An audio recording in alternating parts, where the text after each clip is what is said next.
Hej. Hej.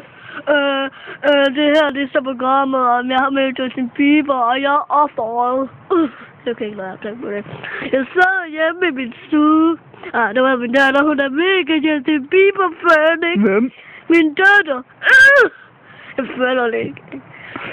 Og så, og mit barnebarn er også, så mit barnebarn er på hos min datter.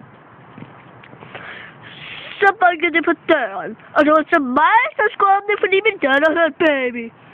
Så var det Justin Bieber. Jeg kunne simpelthen ikke tro mine egne øjne. Mine briller ødelagde. Det her, det er sådan en nogle andre, ikke?